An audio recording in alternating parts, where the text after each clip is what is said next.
In 1932, Australia faced an unprecedented challenge, a massive invasion of emus. After World War I, returning soldiers took to farming in Western Australia, but their crops were ravaged by these large, flightless birds. The emus, numbering in the tens of thousands, wreaked havoc on wheat fields.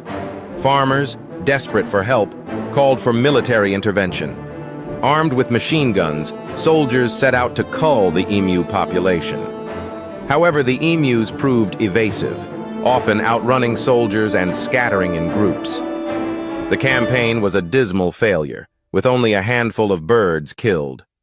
Ultimately, the emus triumphed, leaving the soldiers bewildered and history to chuckle at this strange conflict.